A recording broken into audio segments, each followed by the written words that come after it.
Vanati Srinivasan condemned chief ministers for using government platforms as political stages, criticizing his remarks about the Prime Minister at a government event in Coimbatore. In the Puliyakulam area of Coimbatore South Assembly constituency, Vanati Srinivasan, the assembly member and National BJP Women's Wing leader, inaugurated a sanitized ATM machine. Following the inauguration, she addressed the media.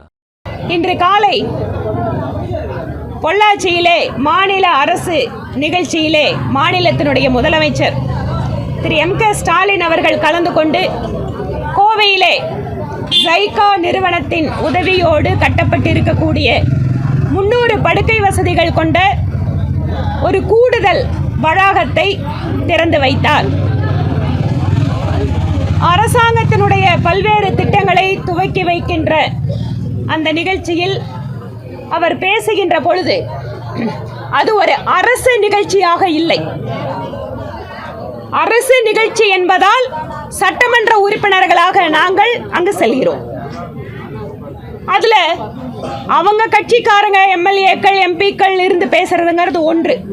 ஆனா ஒரு அரசாங்க நிகழ்ச்சிக்கு மரியாதை கொடுத்து அது பொதுமக்களோட நிகழ்ச்சி அப்படின்னு நாங்கள் எல்லாரும் போகும்போது அவர் அரசு மேடையை ஒரு அரசியல் மேடையாக மாற்றி இன்று முதலமைச்சருடைய பேச்சு அநாகரிகமாக மாற்றி இருக்கிறார். ஒரு அரசாங்கத்தினுடைய விழா அது.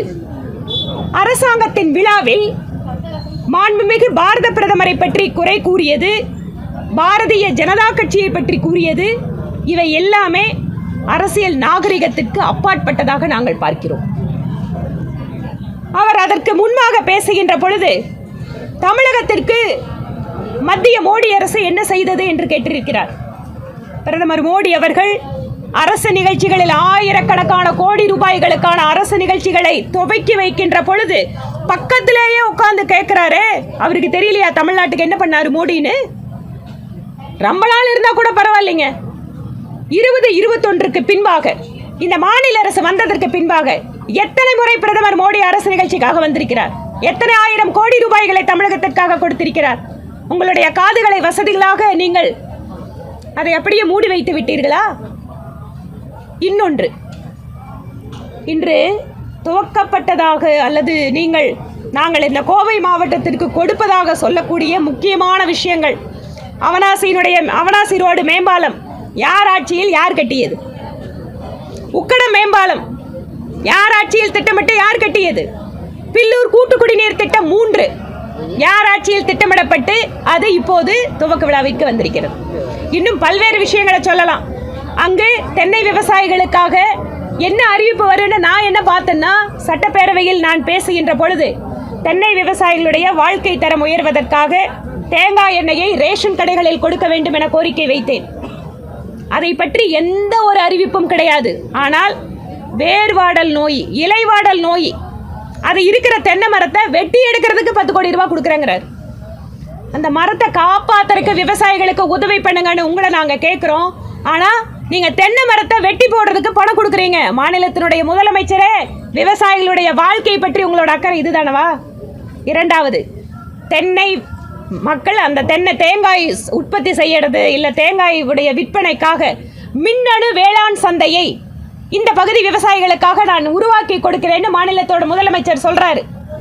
அவர் சொல்கின்ற இந்தியா முழுவதும் ஒரு விவசாயி தன்னுடைய பொருளை விற்பனை செய்கின்ற நாம் என்கின்ற திட்டம் மத்திய அரசு மோடி அவர்களுடைய அரசினுடைய திட்டம்.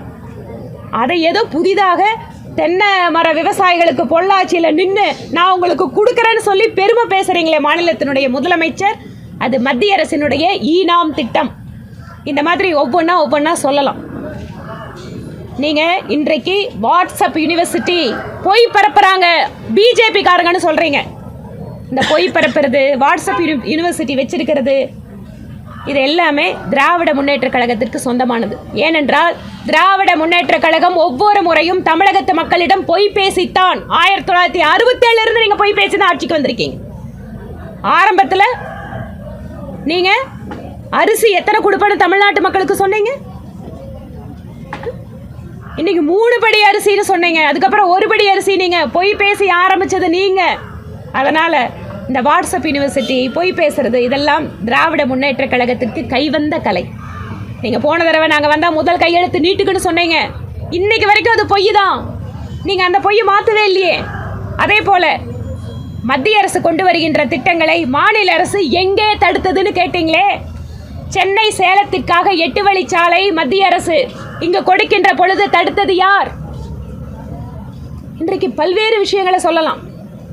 இந்த மாதிரி ஒவ்வொரு முறை மத்திய அரசு திட்டம் வருகின்ற பொழுதும் அதற்கு ஏதாவது ஒரு விதத்தில் தடுத்து நிறுத்தி மத்திய அரசிற்கு அதன் வாயிலாக கெட்ட பெயரை உருவாக்க முடியும் என்கின்ற உங்களுடைய நோக்கம் 2019 நிறைவேறி இருக்கலாம்.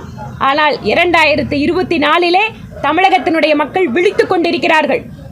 நீங்கள் என்னவெல்லாம் செய்து கொண்டிருக்கிறீர்கள், எப்படியெல்லாம் பொய் பேசுகிறீர்கள் என்பதை ஒவ்வொரு நாளும் மக்கள் பார்த்து கொண்டிருக்கிறார்கள். 19 நீங்கள் போட்ட கணக்கு உங்களுக்கு வெற்றியை கொடுத்திருக்கலாம். 24 கணக்கு வெற்றி என்பது தேசிய ஜனநாயக கூட்டணிக்கு பிரதமர் மோடி அவர்கள் இதோ அடுத்த வாரம் கூட தமிழகத்திற்கு வர இருக்கிறார். கோவை, சேலம், நாகர்கோயில் என்று பல்வேறு நிகழ்ச்சிகளில் கலந்துகிறார். ஒவ்வொரு முறை மோடி அவர்கள் வருகின்ற பொழுதும் தமிழகத்து மக்கள் உற்சாகமாக, ஆரவாரமாக, அன்போடு அவரை வரவேற்கிறார்கள். அவர் ஒவ்வொரு முறை வரும்போதும் கிளி பிடிச்சு போய் இருக்கிறது திராவிட முன்னேற்ற கழகம். அதனால் இந்த வாட்ஸ்அப் யூனிவர்சிட்டி பொய் பேசுகிறாங்க, மத்திய அரசு எதுவுமே பண்ணல, மோடி அவர்கள் எதிராக இருக்கிறார், தமிழ் கலாச்சாரம், தமிழ் பண்பாட்டுக்கு நமக்கு எதிராக இருக்கிறார். தமிழ் மொழியை உலகம் முழுவதும் எடுத்து சென்று கொண்டிருப்பவர் பிரதமர் மோடி. தமிழனுடைய அடையாளமான செங்கோலை பாராளுமன்றத்தில் நிறுவி தமிழனுக்கு உயர்ந்த அங்கீகாரம் கொடுத்திருப்பவர், தமிழகத்தினுடைய பண்பாட்டிற்கு உயர்ந்த அங்கீகாரம் கொடுத்திருப்பவர் மோடி அவர்கள். நீங்கள் தமிழ் மொழியை இன்னைக்கு ஸ்கூலில் இருக்கிற குழந்தைங்க கூட படிக்க முடியாமல் பண்ணிட்டு இருக்கீங்க. இன்னைக்கு அதெல்லாம் ஆங்கில மீடியமாக மாற்றிட்டு இருக்கிறது உங்களோட அரசாங்கத்தோட சாதனை. அதனால் இன்று தமிழ் மொழி கலாச்சாரம், தமிழருக்கான பண்பாடு என்ற அத்தனையும் உயர்ந்த இடத்தில் வைத்து இன்று உலகம் முழுக்க பரவச் செய்து கொண்டிருப்பவர் பிரதமர் மோடி அவர்கள். உங்களுடைய பொய்களை தயவு செய்து இத்தோடு நிறுத்திக் கொள்ளுங்கள். திராவிட முன்னேற்ற கழகத்தினுடைய பொய்களும் உங்களுடைய பொய் வாக்குறுதியும் ஒவ்வொரு நாளும் மக்கள் முன்பாக அம்பலப்பட்டு கொண்டிருக்கிறது. பொய் பேசுவது என்பது திராவிட முன்னேற்ற கழகத்தினுடைய கலை. இதை வைத்துக்கொண்டு அரசு மேடையை இனிமேல் அரசியல் மேடையாக மாற்ற முயற்சிக்க வேண்டாம் என்ற கோரிக்கையோடு நான் நிறைவு செய்கிறேன்.